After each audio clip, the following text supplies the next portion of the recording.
오늘이 며칠이죠? 아까 이미 제가 말씀을 드려서 다들 아실 텐데요. 오늘로 우리는 2021년에 정확히 절반을 보냈습니다. 2021년의 절반을 보내는 6월의 마지막 날 수요일 저녁을 맞아서 우리 로고스 교회 수요 예배 자리에 나오신 여러분 모두를 우리 주님의 이름으로 환영하고 축복합니다. 오늘은 빌레몬서를 통해서 하나님께서 우리에게 주시는 은혜의 말씀을 함께 나누고자 합니다. 네, 잘 아시는 것처럼 제가 원래 설교하기 전에 꼭 하는 말이 있어요. 오늘은 성경의 어떤 책 몇 장, 몇 절에서 몇 절을 통해서 은혜의 말씀을 나누고자 합니다. 이렇게 말을 제가 보통 하는데요. 네, 오늘은 제가 장절 없이 그냥 빌레몬서를 본문으로 설교하겠다고 말씀드렸죠. 네, 이유가 있습니다. 이미 읽어서 아시겠지만 빌레몬서는요, 장이 한 장밖에 없기 때문에 그렇습니다. 신구약 성경을 통틀어서 한 장으로 기록된 책은요, 불과 5개에 불과합니다. 구약 성경에 하나, 또 신약 성경에 4개가 있는데요. 구약 성경의 유일한 한 장짜리 책은 오바댜입니다. 그리고 신약 성경에 있는 한 장짜리 책은요, 요한 2서, 요한 3서, 유다서, 그리고 오늘의 본문인 빌레몬서, 이렇게 4개의 서신서만이 한 장으로 구성되어 있습니다. 짧다는 뜻이죠. 바울 서신의 마지막에 위치하고 있는 이 짧은 빌레몬서는 사도 바울이 기록한 10개가 넘는 편지 중에서 가장 짧은 편지입니다. 빌레몬서는 단순히 길이가 짧을 뿐만 아니라 사도 바울의 다른 편지들과는 구별되는 특별한 특징을 가지고 있습니다. 바울의 편지는 대부분이 교회의 한 개인에게 쓴 편지가 아니라 교회 공동체 전체에게 쓴 편지입니다. 사도 바울이 쓴 편지들 이름 한번 읊어볼까요? 네, 먼저 바로 이제 사도 바울의 서신서 중에서 가장 앞에 있는 책이 로마서죠. 네, 로마서는 로마 교회에 쓴 편지. 고린도 전후서는 고린도 교회에 쓴 편지. 갈라디아서는 갈라디아 교회에 쓴 편지. 에베소서는 뭐 당연히 아시겠죠. 에베소 교회에 쓴 편지. 그리고 빌립보서는 빌립보 교회에 쓴 편지. 빌립보서 다음이 뭐죠? 골로새서죠. 골로새서는 골로새 교회에 쓴 편지. 골로새서 다음은 데살로니가 전후서. 데살로니가 전후서는 데살로니가 교회에 쓴 편지입니다.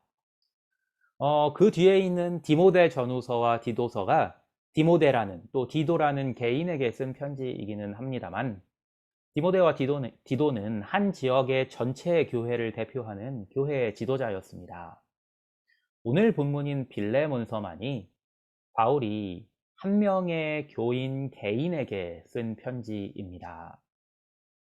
빌레몬서는 골로새 교회에 쓴 편지인 골로새서와 함께 골로새 지역에 보내진 편지로 추정하고 있습니다. 당시에는 우체국이 없었으니까 이렇게 편지를 이렇게 우편함에 넣는다고 바로 또는 우체국에 가서 편지를 붙인다고 편지가 배달되지는 않았을 거잖아요. 그래서 바울은 두기고라는 자신을 돕던 사람에게 어, 자신이 쓴 편지를 골로새 지역에 운반해 달라고 부탁을 합니다. 그러니까 두기고가 2개의 편지를 들고 골로새 지역으로 간 거겠죠. 골로새 교회 전체 교인들에게 쓴 골로새서, 그리고 한 개인 골로새 지역에 있던 한 교인에게 바울이 따로 썼던 이 책 빌레몬서를 들고 두기고가 2개의 편지를 들고 골로새 지역으로 향합니다. 어, 당시 바울이 로마 감옥에 갇혀 있었으니까요. 로마에서 골로새까지의 긴 여정을 이 2편지를 배달하기 위해서 두기고가 진행했던 겁니다. 교회 전체를 대상으로만 편지를 쓰던 바울이 무슨 일로 골로새의 한 교인에게 따로 편지를 써서 보냈던 걸까요? 한 절 한 절 읽어 내려가면서 그 상황을 함께 헤아려 보고자 합니다. 빌레몬서의 첫 3절은 인사말인데요. 이렇게 시작합니다. 그리스도 예수를 위하여 갇힌 자 된 바울과 및 형제 디모데는 우리의 사랑을 받는 자요 동역자인 빌레몬과 자매 앞비아와 우리와 함께 병사된 아키뽀와 내 집에 있는 교회에 편지하노니, 하나님 우리 아버지와 주 예수 그리스도로부터 은혜와 평강이 너희에게 있을지어다. 네, 빌레몬서를 누구에게 썼는지 금방 확인할 수 있죠. 사실 빌레몬서라는 이 편지의 제목을 통해서도 알 수 있지만 인사말을 통해서 보다 확실하게 우리는 이 편지가 빌레몬에게 쓰여진 편지라는 사실을 알 수가 있습니다. 빌레몬이 어떤 사람이었는지 알 수 있게 하는 내용이 바로 이어지는데요. 제가 4절부터 7절을 읽어드리겠습니다. 내가 항상 내 하나님께 감사하고 기도할 때 너를 말함은 주 예수와 및 모든 성도에 대한 내 사랑과 믿음이 있음을 들음이니 이로써 내 믿음의 교제가 우리 가운데 있는 선을 알게 하고 그리스도께 이르도록 역사하느니라. 형제여, 성도들의 마음이 너로 말미암아 평안함을 얻었으니 내가 너의 사랑으로 많은 기쁨과 위로를 받았노라. 이 구절을 읽는데요. 이런 생각이 들더라고요. 바울이 빌레몬에게 개인적으로 편지 쓸만 했네. 이런 생각이 들었습니다. 빌레몬은 디모데나 디도와 같은 교회 지도자는 아니었지만 바울에게 참으로 힘이 되었던 교인인 것 같습니다. 네, 저도 목회자로서 매일 기도할 때마다 제게 맡겨진 모든 교인들을 생각하며 기도하는데요. 교인 한 사람 한 사람을 떠올리며 기도하다가 어떤 분에 이르러서는 하나님께 특별히 감사하게 되는 때가 있습니다. 그분으로 인해서 다른 교인들의 마음이 평안함을 얻게 되는 그런 교인분을 생각하면요. 자연스럽게 그분으로 인해서 특별히 하나님께 감사하게 됩니다. 빌레몬이 그런 사람이었던 것 같습니다. 여러분도 빌레몬과 같은 사랑의 성도 되어주셔서 여러분의 주 예수와 및 모든 성도에 대한 사랑으로 제가 많은 기쁨과 위로를 받게 해 주십시오. 그런데 바울이 빌레몬에게 편지를 보낸 것은 단순히 빌레몬이 바울의 마음을 기쁘고 흐뭇하게 하는 교인이었기 때문만은 아니었습니다.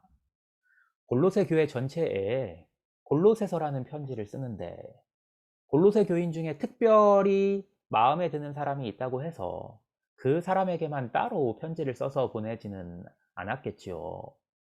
지극히 개인적인 사정 내지는 사연이 있지 않고서는 그러지 않았을 겁니다. 그러면 바울로 하여금 굳이 따로 빌레몬에게 편지를 쓰게 한 일은 무엇이었을까요? 여기에는요, 빌레몬과 오네시모라는 사람의 관계가 얽혀 있었습니다. 빌레몬과 오네시모의 이야기를 한번 들어보시겠습니다. 이러므로 내가 그리스도 안에서 아주 담대하게 네게 마땅한 일로 명할 수도 있으나 도리어 사랑으로서 간구하노라. 나이가 많은 나 바울은 지금 또 예수 그리스도를 위하여 갇힌 자 되어 갇힌 중에서 낳은 아들 오네시모를 위하여 내게 간구하노라. 그가 전에는 내게 무익하였으나 이제는 나와 내게 유익함으로 내게 그를 돌려보내니 그는 내 신복이라. 바울이 빌레몬에게 오네시모를 위하여 간구한다고 말합니다. 오네시모는 빌레몬의 노예였습니다. 당시에는 노예 제도가 있었으니까요. 빌레몬서에 구체적인 이야기가 기록되어 있지는 않지만 교회의 전승에 따르면 빌레몬의 노예 오네시모가 빌레몬에게 잘못을 저지르고 아마 어떤 재산상의 손해를 끼친 것 같아요. 빌레몬에게서 도망쳐 나왔다고 합니다. 빌레몬의 집이 있던 골로새를 빠져나가서 로마로 도망친 빌레몬은 로마에서 다시 붙잡히는 신세가 됩니다. 주인 빌레몬에게 행했던 일 때문인지 아니면 또 다른 범죄를 로마에서 행했기 때문인지는 분명치 않습니다. 그러나 바울이 칭찬하는 인격의 소유자였던 빌레몬에게 잘못을 저질렀던 그라면 또 다른 범죄를 로마에서 저질러서 붙잡혔다고 생각해도 무리는 아닐 겁니다. 아무튼 그렇게 로마 감옥에서 빌레몬은 갇혀 있던, 같은 감옥에 갇혀 있었겠죠. 바울을 만납니다.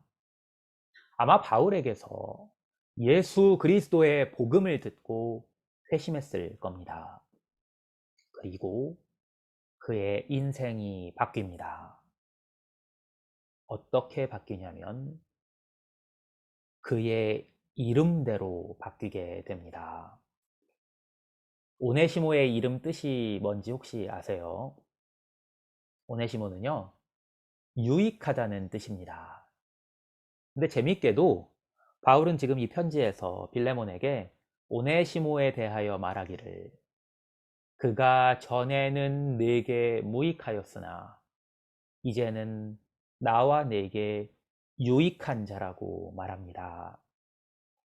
예수 그리스도의 복음이 오네시모로 하여금 그의 이름대로 살도록 바꾸어 놓은 것입니다. 예수 그리스도의 복음은 우리로 우리의 이름대로 살 수 있게 만들기에 충분합니다. 우리는 각자 서로 다른 이름들을 가지고 있는데요. 여러분의 이름은 무슨 뜻을 가지고 있습니까? 다른 분은 제가 일일이 다 여쭤보지 않고는 모르겠지만 우리 이기자 권사님 이름 뜻은 금방 알겠습니다. 권사님께서도 예수 그리스도의 복음으로 말미암아 누구보다 귀한 분이 되실 수 있습니다. 그리고 이미 권사님께서는 그렇게 귀한 분이시죠. 제 이름 형주는 두루 빛난다는 뜻입니다. 빛날 형자에 두루 주자를 쓰거든요. 제가 로고스 교회에 부임하고 취임 예배 때 이제 사진을 이제 어떤 목사님이 찍어주셨잖아요. 여러 장을. 그 사진들을 제 지도 교수님께서 보시더니 이렇게 저한테 말씀하시더라고요. God's light is shining from you to us. 이렇게 말씀해 주시더라고요. 네, 하나님의 빛이 제게서 두루 빛난다고 말씀해 주신 거죠. 네, 저도 예수 그리스도로 말미암아 제 이름대로 두루 빛을 비추는 사람이 될 수 있습니다. 그리고 여러분도 예수 그리스도의 복음을 힘입어서요, 여러분의 이름대로 사실 수 있습니다. 여러분이 가진 여러분의 이름의 뜻은 무엇입니까? 우리 주님으로 말미암아 여러분의 인생이 여러분의 이름대로 되는 은혜가 있기를 간절히 축원합니다. 이제는 자신의 신복으로 거듭난 오네시모를 위하여 바울은 오네시모의 옛 주인 빌레몬에게 편지를 보내 간구합니다. 그를 내게 머물러 있게 하여 내 복음을 위하여 갇힌 중에서 내 대신 나를 섬기게 하고자 하나, 다만 내 승낙이 없이는 내가 아무것도 하기를 원하지 아니하노니, 이는 너의 선한 일이 억지같이 되지 아니하고 자의로 되게 하려 함이라. 아마 그가 잠시 떠나게 된 것은 너로 하여금 그를 영원히 두게 함이리니, 이후로는 종과 같이 대하지 아니하고 종 이상으로 곧 사랑받는 형제로 둘 자라. 내게 특별히 그러하거든 하물며 육신과 주 안에서 상관된 뇌계랴. 여기에서 우리 그리스도인의 삶의 모습이 어떠해야 하는지를 우리는 배울 수 있습니다. 우리 그리스도인은 세상의 질서를 존중하면서도 동시에 그것과 다른 새로운 하나님 나라의 질서를 따라 사는 사람입니다. 바울은 빌레몬과 오네시모 사이에 있었던 주인과 종의 관계라는 세상의 질서를 존중합니다. 만약에 바울이 이런 세상 질서를 무시하고 존중하지 않았다면 빌레몬과 오네시모 사이의 관계가 무엇이었든 간에, 어떠했든 간에 바울이 빌레몬에게 굳이 오네시모를 위해 간구하지 않아도 되었을 겁니다. 어떤 사람들은 우리는 하나님 나라 백성이니 굳이 세상 법을 따를 필요가 없다고 말하기도 하지만 그것은 성경적이지 않습니다. 우리가 세상에서 발붙여 살아가는 한 세상의 법을 따라 살아야 하는 것이지요. 그러나 동시에 바울은 빌레몬에게 세상 법을 초월한 하나님 나라의 질서 속에서 오네시모를 대하라고 권면합니다. 도망자 노예가 아니라 사랑받는 형제로 대하라고 말하는 바울의 말 속에는 세상 법으로만이 아니라 하나님 나라 관점으로 사람을 대하라는 바울의 깊은 가르침이 담겨 있습니다. 바울은 이어서 말합니다. 그러므로 내가 나를 동역자로 알진대 그를 영접하기를 내게 하듯 하고 그가 만일 내게 불의를 하였거나 내게 빚진 것이 있으면 그것을 내 앞으로 계산하라. 나 바울이 친필로 쓰노니 내가 갚으려니와 내가 이외에 내 자신이 내게 빚진 것은 내가 말하지 아니하노라. 혹시 생각나는 예수님의 비유 있지 않으세요? 제가 이전에 설교 중에도 인용했던 예수님의 비유 중에 1만 달란트 빚진 종의 비유가 있었습니다. 예수님께서 1만 달란트 빚진 종의 비유를 통해서 우리에게 사랑과 용서를 가르치시면서 우리가 형제를 사랑하고 용서해야 하는 이유는 우리가 측량할 수 없는 하나님의 사랑과 용서를 이미 받았기 때문이라고 말씀하셨지요.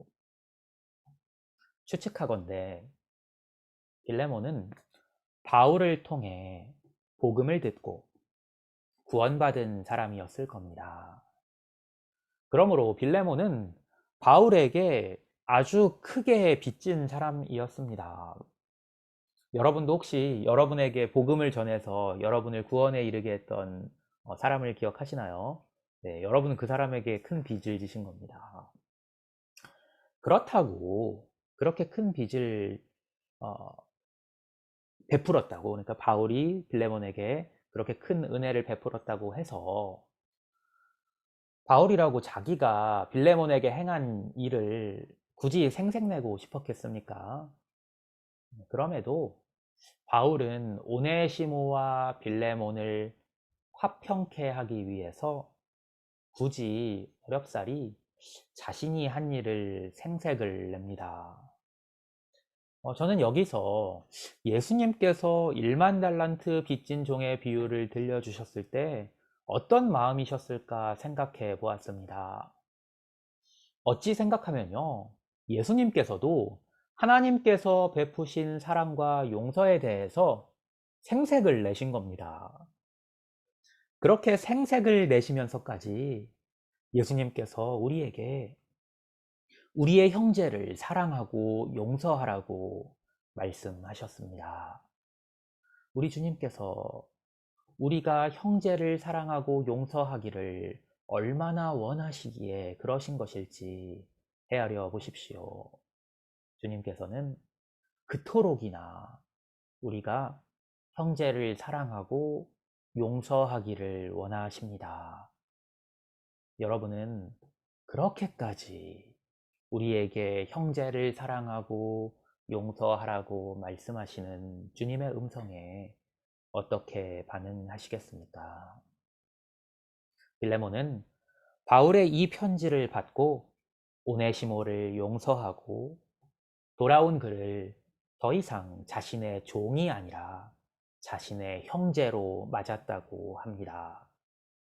아마도 바울의 마지막 말 때문은 아니었을까요? 바울은 이 마지막 말로 편지 글을 마칩니다. 오 형제여, 나로 주 안에서 너로 말미암아 기쁨을 얻게 하고 내 마음이 그리스도 안에서 평안하게 하라. 나는 내가 순종할 것을 확신함으로 내게 썼노니 내가 말한 것보다 더 행할 줄을 아노라. 오직 너는 나를 위하여 숙소를 마련하라. 너희 기도로 내가 너희에게 나아갈 수 있기를 바라노라. 빌레몬은 바울에게 받은 은혜를 생각하며 바울로 기쁨을 얻게 하고 또한 그의 마음이 평안하게 하기를 원했던 것입니다. 주님께 측량할 수 없는 사랑과 용서의 은혜를 받은 여러분도 우리 주님을 기쁘시게 해드리고 또한 주님의 마음을 평안하게 해드리기를 원하시지 않으십니까? 그렇다면 우리 주님께서 우리에게 형제를 사랑하고 용서하라고 생색을 내시면서까지 우리에게 간청하시는 음성에 순종하십시오. 예수 그리스도께서 여러분 안에 머무르셔서 그분의 뜻대로 여러분의 삶을 다스리시도록 그분께 여러분 마음에 숙소를 내어 드리십시오. 그분께서 여러분 안에 거하시며 기뻐하시며 평안하시도록 하십시오. 그러면 여러분에게 주님의 그 기쁨과 평안이 전해질 것입니다. 우리 주 예수 그리스도의 은혜가 여러분의 심령과 함께 있으시길 간절히 축원합니다. 기도하겠습니다.